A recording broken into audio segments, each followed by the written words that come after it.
ধন্যবাদ, শুভেচ্ছা সবাইকে। আজকে মাছের নাম এবং পশু পাখির কয়েকটি নাম জানবো। বলো, আমাদের জাতীয় মাছের নাম বলো। জাতীয় মাছের নাম ইলিশ। আচ্ছা, তুমি এমনি কয়েকটি আজকে তুমি যে মাছ খেলে সেই মাছটির নাম কি? রুই মাছ। আচ্ছা, তোমাকে কালকে মাছ দেখিয়েছিলাম, এর মধ্যে থেকে দুই একটা মাছের নাম বলো তো দেখি। বন্ধুরা, কি কি মাছ আমি আমার যেটা মনে আসে আমি বলি। বলো। আগে জাতীয় মাছের কথা বলি। হ্যাঁ, জাতীয় মাছ ইলিশ। ইলিশ, রুই, কাতল, কাতল, পুঁটি, পুঁটি,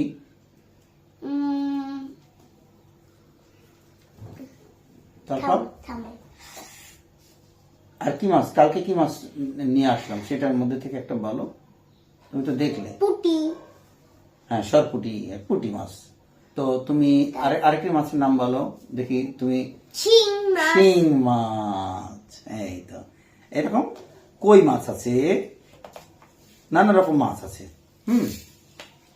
চিংড়ি মাছ আছে, ট্যাংরা মাছ আছে, ট্যাংরা।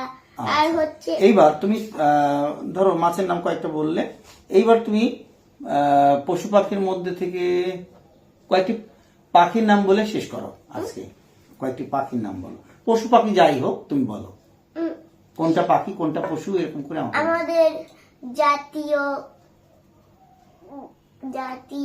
পাখি। জাতীয় পাখির নাম হচ্ছে দোয়েল।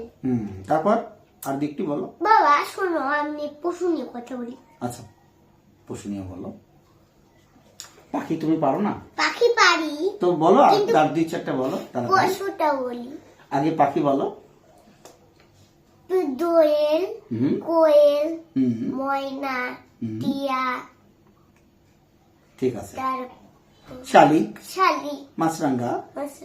আচ্ছা, ঠিক আছে। তারপরে এবার পশু। পশু বলো কয়েকটা পশু প্রাণী। জাতীয় পশু রয়্যাল বেঙ্গল টাইগার, মানে বাঘ বলতে হবে। আর চালাক প্রাণী শিয়াল। আর একটা হিংস্র প্রাণীর নাম বলো। হিংস্র প্রাণীর নাম হচ্ছে সিংহ। আর আরো কয়েকটা প্রাণীর নাম বলো এরকম।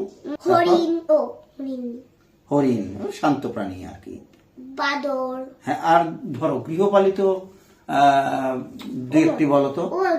মানে ঘরে যেগুলো পালা যায়, যেমন ছাগল, হ্যাঁ, গরু, ঘোড়া। আমি বলি। তারপর হচ্ছে মহিষ দিয়ে যে চাষ করা যায়। হ্যাঁ, গরুর গাড়ি, মহিষের গাড়ি টানে, এরকম করা যায়। ঠিক আছে, অনেক ধন্যবাদ, শুভেচ্ছা।